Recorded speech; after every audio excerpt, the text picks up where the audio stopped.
Bismillahirrahmanirrahim. Assalamualaikum warahmatullahi wabarakatuh.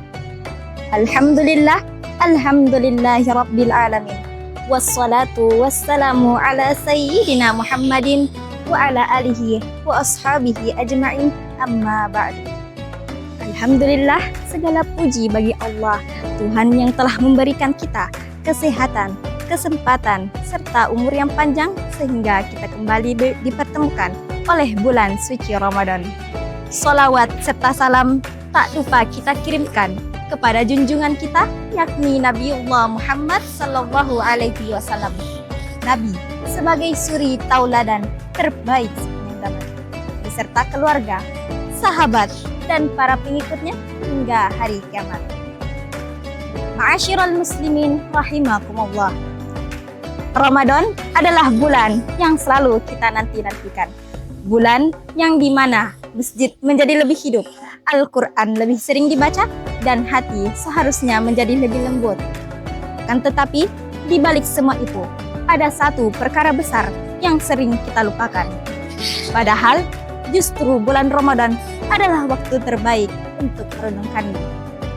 Kematian merupakan sesuatu yang pasti namun sering dilupakan.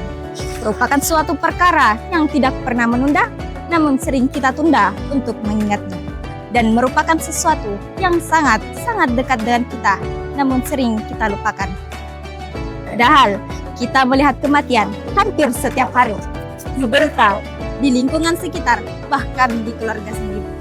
Tapi anehnya, kita jarang berpikir bahwa giliran kita juga akan datang. Allah Subhanahu wa Ta'ala mengingatkan kita di dalam salah satu ayatnya, kullu nafsin za'iqatul maut. Setiap yang bernyawa pasti akan mati. Ayat ini tidak mengatakan akan, tapi pasti. Tidak mengatakan suatu saat, tapi setiap. Yang artinya, setiap yang bernyawa pasti akan mati. Dan tak ada satupun yang dapat menghindar darinya. Tetapi yang tidak kita ketahui adalah kapan kematian itu akan datang. Tetapi yang tidak kita ketahui adalah kapan waktu itu akan datang. Seperti halnya ada seseorang di pagi harinya masih beraktivitas seperti biasa, tapi sore harinya beliau telah tiada. Ada lagi yang telah merencanakan masa depannya, tetapi Allah dulu. Karena itulah kematian seharusnya menjadikan kita lebih siap, bukan justru lalai. Karena itulah kematian seharusnya menjadikan kita lebih siap, bukan justru lalai. Rasulullah Sallallahu Alaihi Wasallam bersabda di dalam salah satu hadisnya, aksiru zikru hadimil ladat. Berbanyaklah mengingat pemutus kenikmatan, yaitu kematian. Mengapa Rasulullah Sallallahu Alaihi Wasallam menganjurkan kita untuk sering mengingat kematian? Karena orang yang sering mengingat kematian akan hidup dengan cara-cara yang berbeda. Yang pertama, ia tidak akan mudah menyakiti hati orang lain. Karena ia tahu setiap perbuatan akan dimintai pertanggungjawaban. Yang kedua, ia tidak berani meremehkan dosa. Karena kubur bukanlah tempat untuk beralasan. Yang ketiga, ia tidak akan menunda-nunda taubat. Karena ia tidak tahu apakah esok masih diberi kesempatan. Karena jika kematian datang, yang kita bawa bukanlah harta, bukanlah jabatan, dan bukanlah pujian manusia. Tetapi yang kita bawa hanyalah amal, doa, dan hati yang bersih.